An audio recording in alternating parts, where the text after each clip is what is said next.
Assalamualaikum warahmatullahi wabarakatuh. Bismillahirrahmanirrahim. Tabarakalladzi nazzala al-furqana ala 'abdihi liyakuna lil 'alamin nadhira. Allahumma shalli wa sallim wa barik ala sayyidina wa maulana Muhammadin wa ala alihi wa sahbihi asma'in, amma ba'du. Semua pengurus takmir, semua tamu, semua yang hadir yang saya hormati. Wabil khusus di sini ada Tengku Habibi, ada Abi Ishak, Tengku Abi Ishak, ada Tengku Abun Tholib, semuanya kepala PLH, Bapak Bu Iskandar, Abi Iskandar yang saya hormati. Saya sebetulnya datang itu bukan untuk ngaji, untuk ngakui bahwa semua versi sejarah itu menulis Islam pertama itu ada di Aceh. Nggak ada versi lain. Tapi apakah itu orang Aceh lah, itu mungkin versinya yang berbeda. Apa pendatang, apa. Karena saya ini dikenal sebagai penekun tafsir, saya akan cerita tentang tafsir. Saya tadi pagi rapat di kantor Kemenak. Di sini dikawal Pak Zarkasi, kebetulan beliau teman dari Pak Jamhuri. Jadi sebetulnya menurut Imam Tobari, ya ini mohon didengerin, Imam Tobari itu punya karangan yang disebut Umut Tafasir. Nggak ada tafsir kecuali nginduk kitab tafsir apa? Tobari. Termasuk tafsir Jalalain, Imam Suyuti, semua kitab tafsir itu nginduk tafsir Tobari. Di antara makalah paling terkenal adalah beliau bilang Quran itu mudah difahami bahkan oleh orang kafir. Bahkan oleh orang kafir itu dengan arti yang positif. Dulu cerita Islamnya Sayyidina Umar, kita tahu karena mendengar apa? Iparnya membaca surat apa? Toha ma anzalna alikal qur'ana litasqa. Terus beliau masuk Islam. Tapi yang ingin saya ceritakan di sini adalah riwayat Imam Bukhari dalam kitab Shahihul Bukhari. Sampai cari di kitab tafsir ketika mentafsirkan surat Wat-Tur. Ketika perang Badar, itu yang menang itu orang Islam. Dengan logika yang enggak masuk akal. Orang Islam itu jumlahnya 313. Orang kafir bersenjata lengkap jumlahnya berapa? 1000.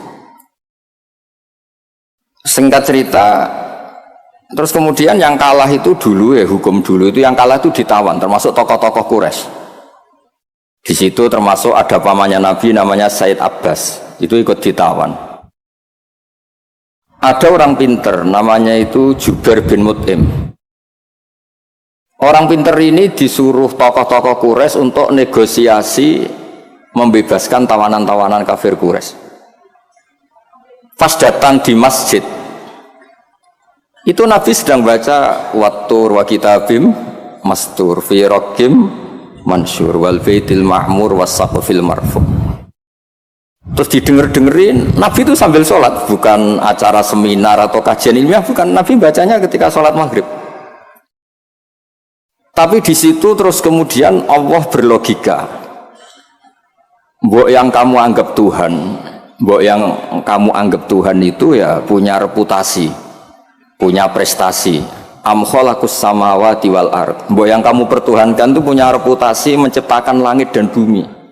Sehingga disebut Tuhan itu agak keren lah, punya reputasi bangun langit, terus Tuhannya langit, bangun bumi, ya kemudian Tuhannya bumi. Ini yang kamu pertuhan itu lahirnya di bumi, mati jadi mumi di pertuhan, itu kan aneh. Itu terus mikir ya, kalau gitu Tuhan itu tidak yang sementara kita pertuhan. Tuhan adalah yang menciptakan langit, bumi. Sebab itu imam di sini termasuk Pak Jamhuri menekuni di ilmu tafsir, ilmu Quran TPQ di LP3 Jakarta. Ketika Allah menamakan dirinya Tuhan dan memang Tuhan, itu Allah ngendikan hadza khalqullah fa'aruni madza khalaqal ladzina min duni. Ini saya Tuhan menciptakan langit bumi. Mbok yo kalau kamu ngaku Tuhan ya menciptakan langit bumi, jangan ngaku Tuhan tanpa prestasi.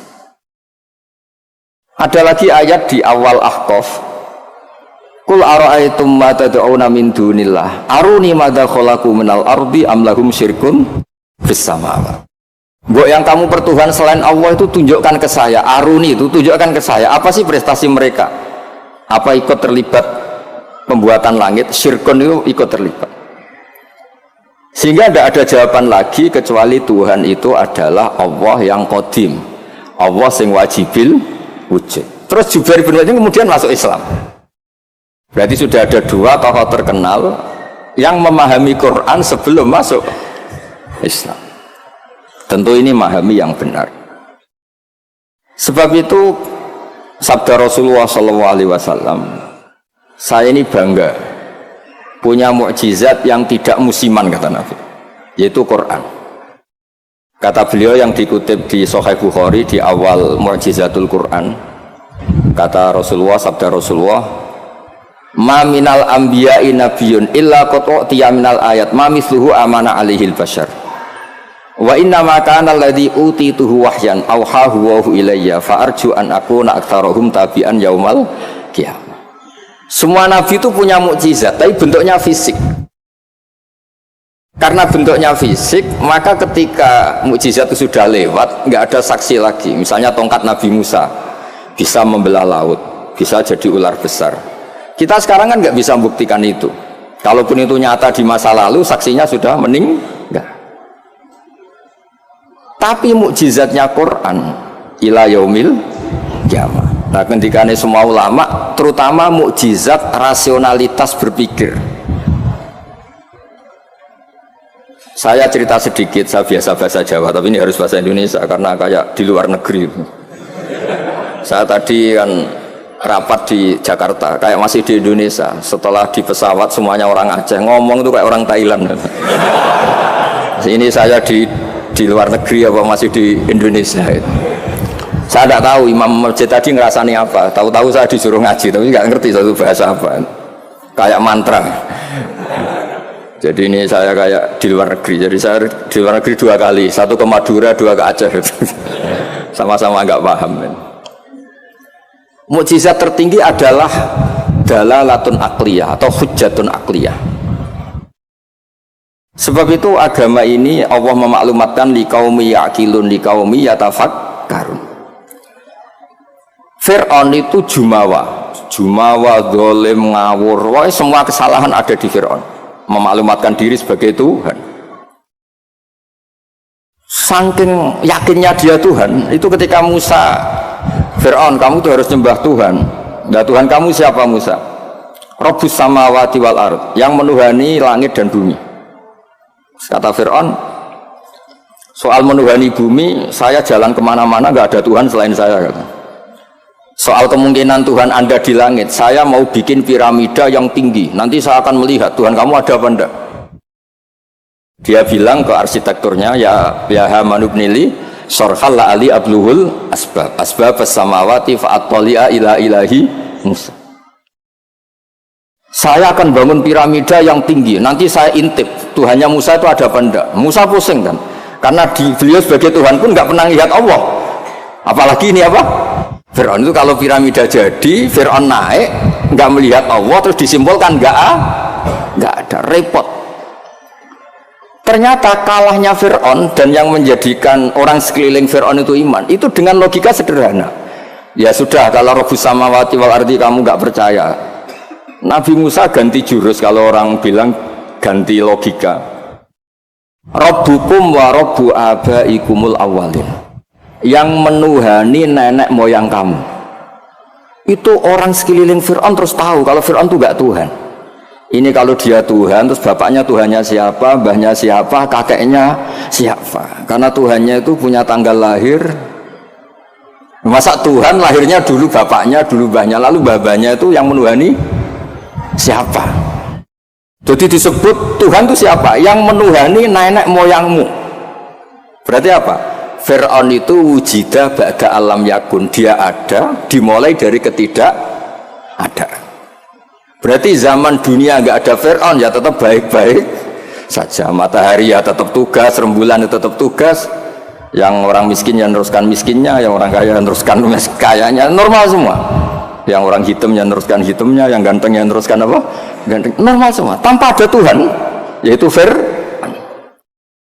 logika itu membentuk orang-orang sekeliling Fir'aun itu terus menjadi iman. Makanya disebut waqala rajulun mu'minun min ali fir'auna yaktumu imanah. Ada banyak orang yang iman tapi menyembunyikan imannya karena nggak bisa bendung logika yang dibawa oleh Al-Quran. Makanya disebut ul falillahil hujjatul balighah. Quran Allah yang dilewatkan Rasulullah itu punya logika yang tidak terbantahkan, disebut al-hujjatul balighah. Sebab itu penting membawa ulang Quran dengan logika-logika yang ilmiah. Saya kenapa matur begini, saya ulang lagi, saya sebenarnya nggak niat ngaji, tapi ini diminta dan bentuk penghormatan saya karena hampir semua penulis itu yakin Islam pertama di Aceh. Tapi ya tidak usah jumawa karena yang bawa ada orang Aceh. Jadi ya, tapi ya harus bangga lah bagaimanapun itu di bumi Aceh. Tapi jangan ditulis sejarah dan oleh orang Aceh, ya tidak usah, biasa aja. Kayak Islam besar itu di Medina, tapi yang besarkan orang apa? Mekah. Orang Mekah ya tidak usah jumawa. Nabi Muhammad SAW itu tidak Mekah asli. Beliau itu Aryaniul asli karena punya darah Khalilur Rahman Ibrahim. Orang Ibrahim itu orang Musol, marganya Arya. Makanya banyak orang-orang soleh disebut Arya. Arya itu marganya Nabi siapa? Ibrahim. Sehingga orang Mekah bangga Nabi itu Arab-Arab, Nabi Muhammad ya nggak suka. Saya ini turunan Ibrahim. Ibrahim itu orang Aryani, orang Irak. Nah, orang Mesir juga seneng karena Siti Hajar itu orang apa? Mesir. Nabi Ibrahim nikah sama Siti Hajar, punya putra Ismail, kemudian melahirkan bangsa apa? Arab. Dan bentuk penghormatan Allah pada orang-orang kampung, orang-orang pedesaan, yang menjadi dagingnya Nabi itu apa?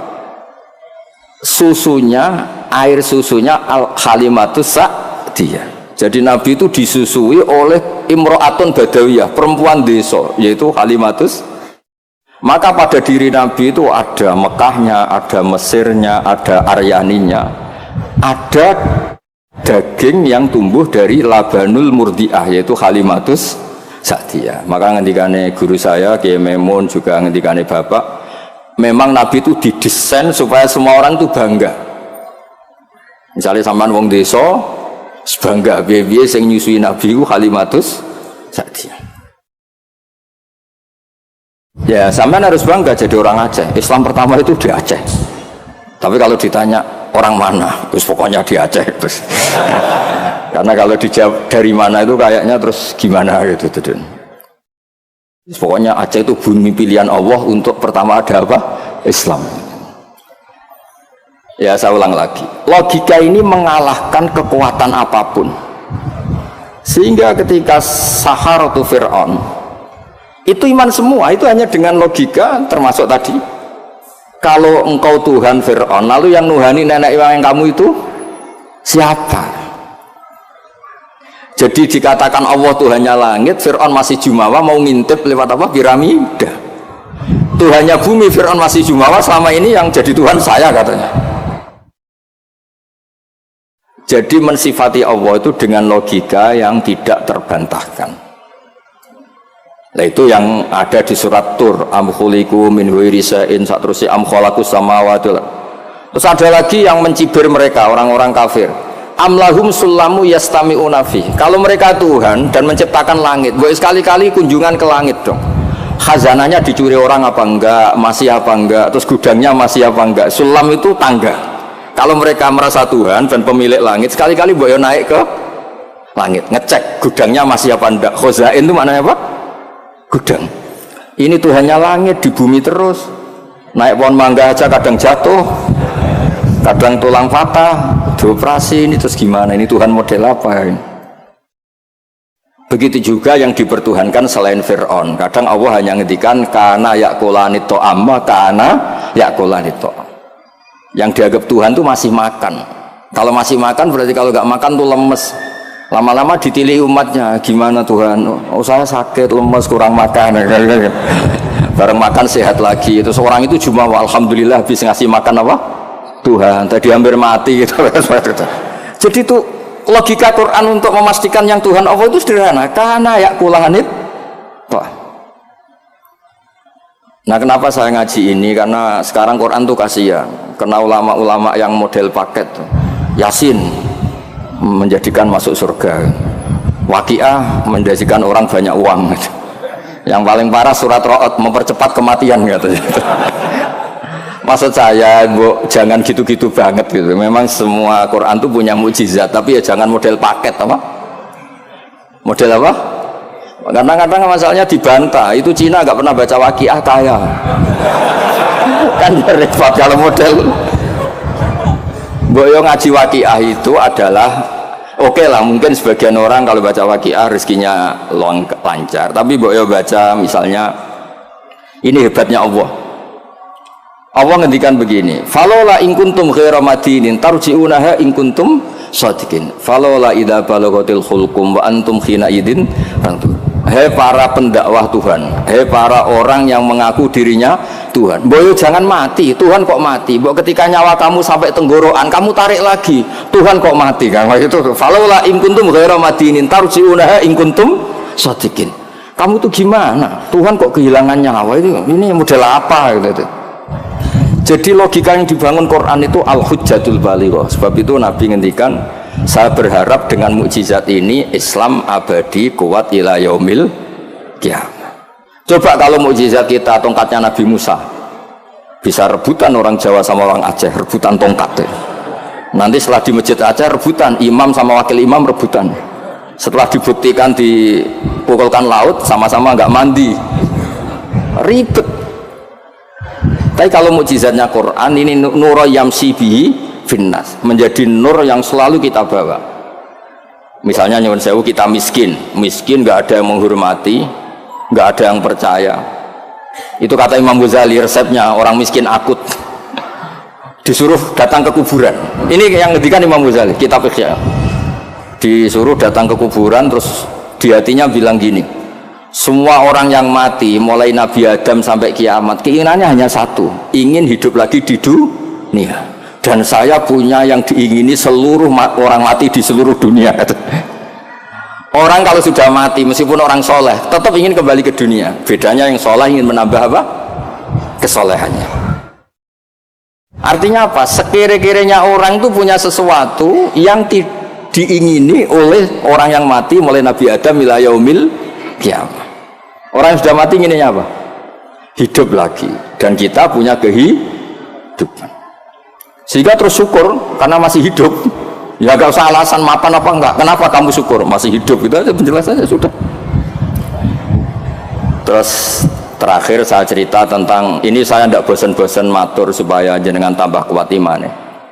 Ini cerita wali. Anda boleh percaya boleh enggak. Tapi logikanya benar. Logika ini pasti benar. Dulu zaman Nabi Adam diangkat jadi khalifah, itu malaikat itu protes. Kenapa Adam jadi khalifah? Manusia itu ya mesti tergila-gila lah, biasalah manusia tergila-gila harta, tahta, wanita. Ini bahaya kalau manusia jadi khalifah. Terus kata Allah, tapi saya tahu kelebihan manusia. Ternyata malaikat tuh nggak bisa melogikakan kenapa kita harus bertauhid. Jadi malaikat ditanya Allah, kenapa kamu iman sama saya? Kata malaikat, saya ini kan malaikat, ikut panitia menciptakan langit surga. Ya, jadi saya tahu lah kalau. Jadi dia iman tuh karena tahu. Malaikat kan ada penjaga neraka. Malaikat kan pasti percaya kalau neraka ada. Dia panitianya kan dia yang jaga. Malaikat Ridwan ya mesti percaya, dia megang kuncinya kan. Tapi kita ini kan kayak sampean semua kan tidak yakin masuk surga. Ya nggak ngerti surga di mana. Tapi kalau baca la ilaha illallah, PD-nya la ilaha illallah, la ilaha illallah. Karena miftahul jannah la ilaha illallah. Singkat cerita, suatu saat itu manusia dipanggil sama Allah. Coba malaikat-malaikat itu ajarin cara berlogika tauhid yang benar. Ya saya ini bukan nyinggung jenengan, kebetulan yang dipanggil gak jenengan, yang dipanggil Imam Amudi sama Allah. Coba terangkan, nggak melihat Tuhan kok percaya adanya Tuhan itu gimana? Imam Amudi yang terangkan itu sederhana. Angka itu 2, 3, 4, 1000, semiliar, setriliun. Nisbatul dzalika ilal wahid, nisbatul far'i ilal asli. angka itu buat 2, 3, 1 miliar, 1 triliun dinisbatkan ke angka 1, semuanya itu cabang dari angka 1. Fal aslu huwal wahid, yang asli, yang pokok adalah angka 1. Nah itu kul huwallahu ahad. Oh malaikat gede-gede kok bisa mikir gitu, kok bisa. Artinya apa? Manusia meskipun nggak ngerti langsung Allah itu kayak apa, tapi tetap yakin karena semuanya dimulai dari angka 1. Ya, jadi angka itu 2, 3 sampai 1 miliar, 1 triliun apa? Nisbatu dzalika ilal wahid, nisbatul far'i ilal asli. Semuanya itu cabang, yang pokok adalah angka 1. Terus dua, beliau mencontohkan gambar. Saya tidak bosan-bosan nyatakan, sampean ngerti gambar. Sampean cek gambarnya bagus atau jelek gak masalah, sementing gambar. Sampean gambar masjid Baitur Rahman ini. Iya, Baitur Rahman ya. Karena yang Baitur Rahim diambil di daerah saya, jadi di situ. Kamu gambar itu mesti dimulai 1 titik. Mbok gambar kamu bagus atau jelek dimulai dari 1 titik. Itu nuqtatil wujud.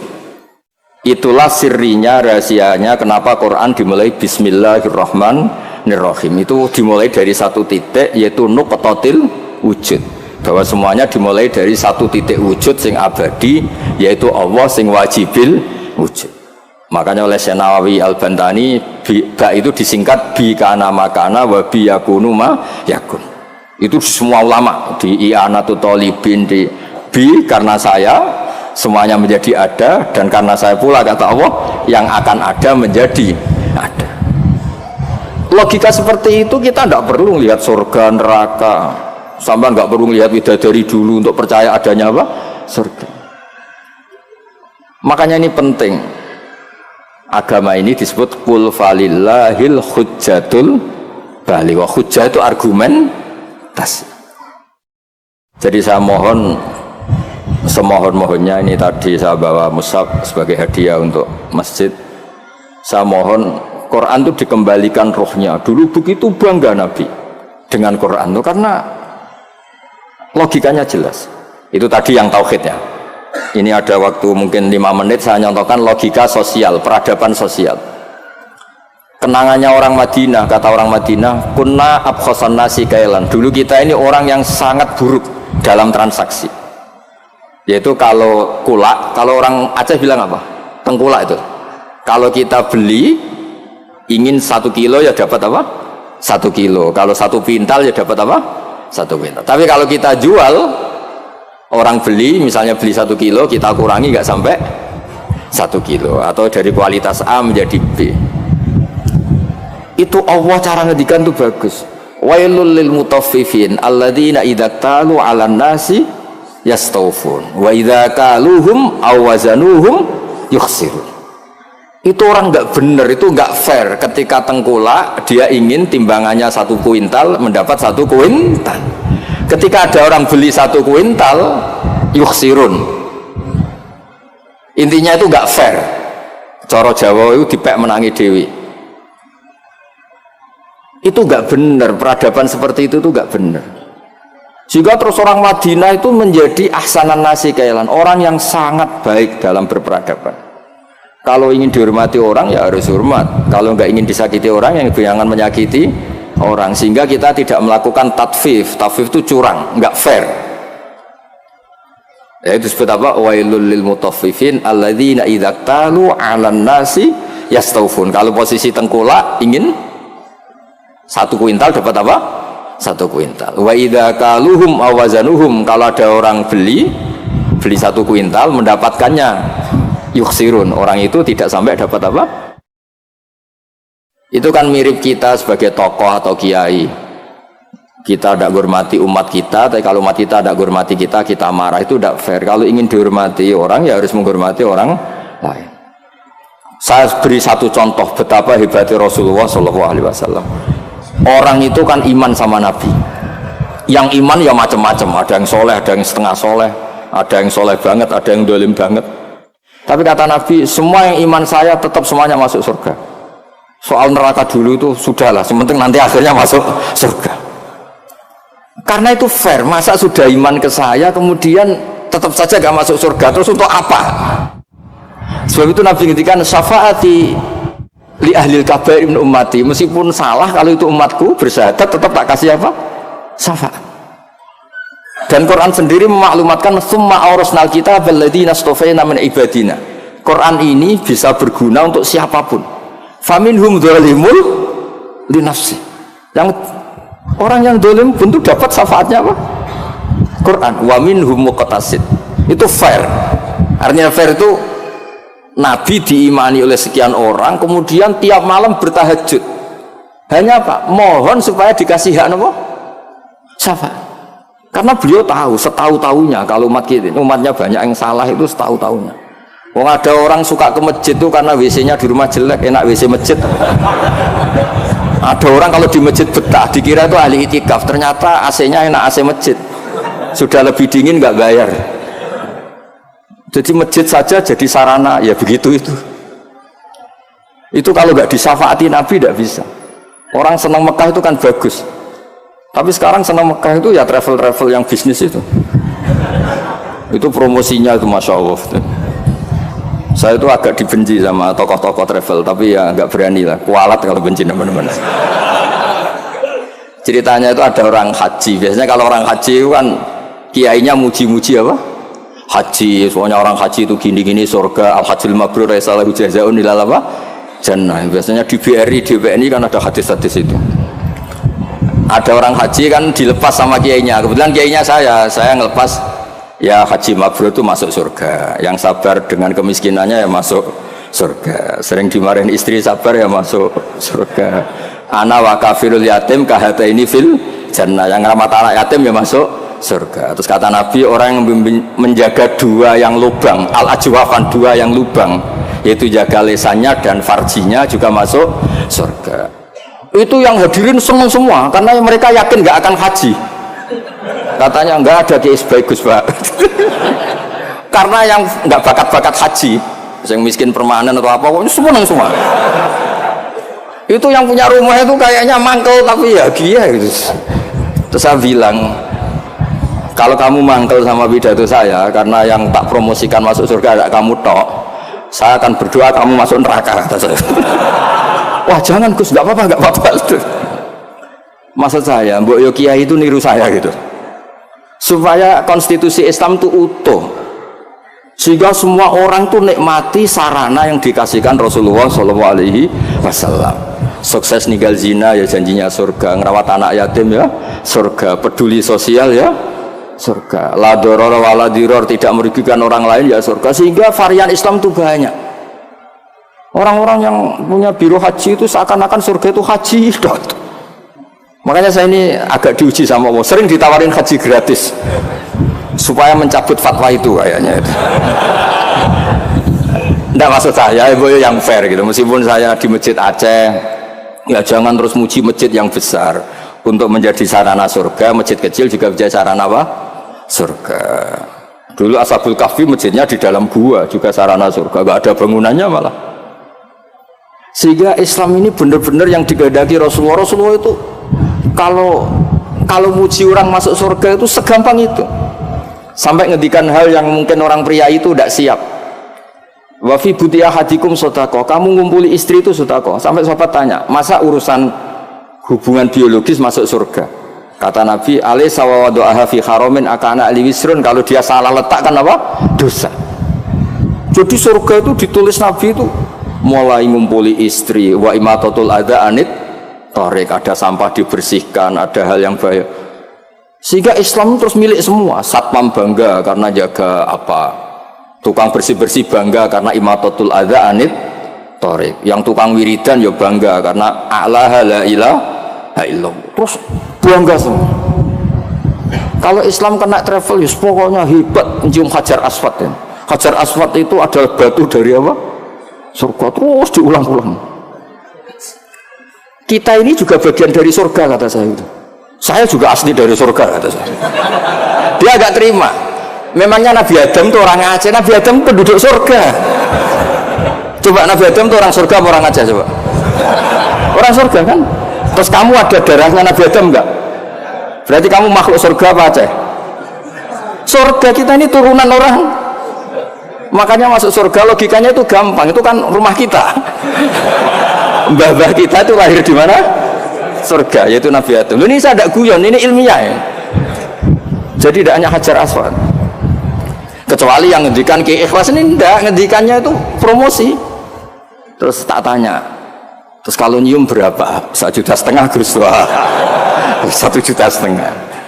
Nggih ngoten niki kula pancen mboten niat ngaji tapi nggih kula menghormati penduduk Aceh, guys. Tapi ya jangan jumawa, ya pokoknya seneng ini bumi yang dipakai sujud, dipakai Nasrul Islam. Saya memang ingin ke Aceh, hanya ingin hormat, pernah sholat di masjid sini. Terus tadi diminta sama teman-teman ngaji ya. Pokoknya saya pesen baca terus ya kul falillahil hujjatul balighah.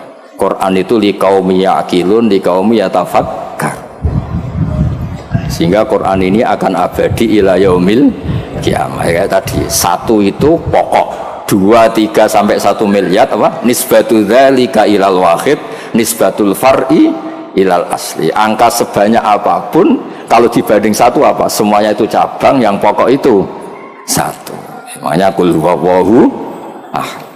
Jadi kalau suwun dengan logika niki kayak terus gampil, mugi-mugi berkah, minta maaf yang banyak, nggak bener nggak kata. Assalamualaikum warahmatullahi wabarakatuh.